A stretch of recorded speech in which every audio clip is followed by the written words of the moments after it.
Ukraina dronlarining neft qayta ishlash zavodlariga bergan zarbalaridan keyin Rossiyada yonilg'i ishlab chiqarish bilan bog'liq muammo yanada kuchaygan. Moskva eksport cheklovlarini kuchaytirdi va bu Rossiya yoqilg'i ta'minoti, neftni qayta ishlash zavodlari va tranzit infratuzilmasiga qaram bo'lgan qo'shni davlatlarning jiddiy xavotirlariga sabab bo'ldi. Qirg'izistonda yoqilg'i narxining ko'tarilishi haydovchilarni allaqachon jiddiy moliyaviy qiyinchiliklarga duchor qildi. Rossiya Qirg'izistonning asosiy energiya ta'minotchisi bo'lib, mamlakat import qiladigan yoqilg'i moylash materiallarining 90% dan 95% gacha qismini Rossiyadan oladi. Shuning uchun Rossiya bozoridagi har qanday muammolar muqarrar ravishda Qirg'izistonda narxlarning oshishiga va yoqilg'i taqchilligiga olib keladi.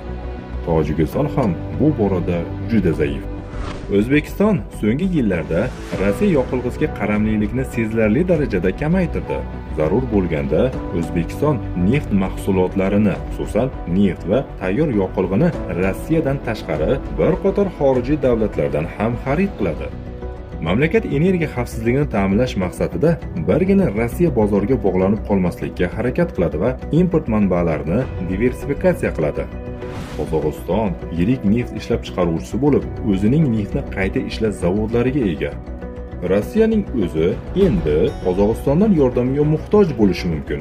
Ayni paytda Reuters agentligi Rossiyaning AI-92 markali 50 ming tonna benzin xarid qilish bo'yicha Qozog'iston bilan muzokaralar olib bormoqda deb xabar qildi.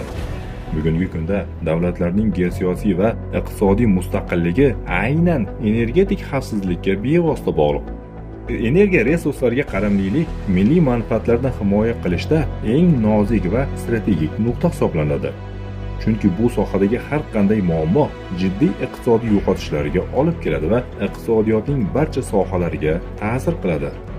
Mamlakat o'zini energiya qaramliligidan xalos qilish uchun avvalo islom aqidasidan kelib chiqadigan g'oyalar va hukmlarga muvofiq islom tuzumini hayotga tatbiq qilish kerak.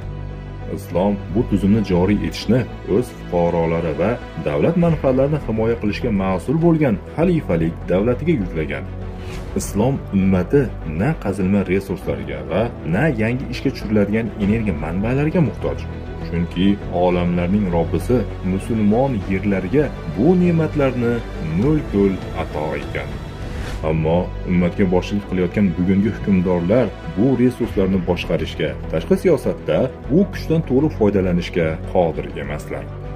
Davlat tepasiga musulmonlarning birdamliligini ta'minlovchi, Qur'on va sunnatga muvofiq adolatni o'rnatadigan payg'ambarlik minhoji asosidagi Roshid xalifalik boshqaruvi kelsa, islom geografiyasidagi bugungi energiya manbalarining o'zi ham insoniyatga yetarli bo'lar edi.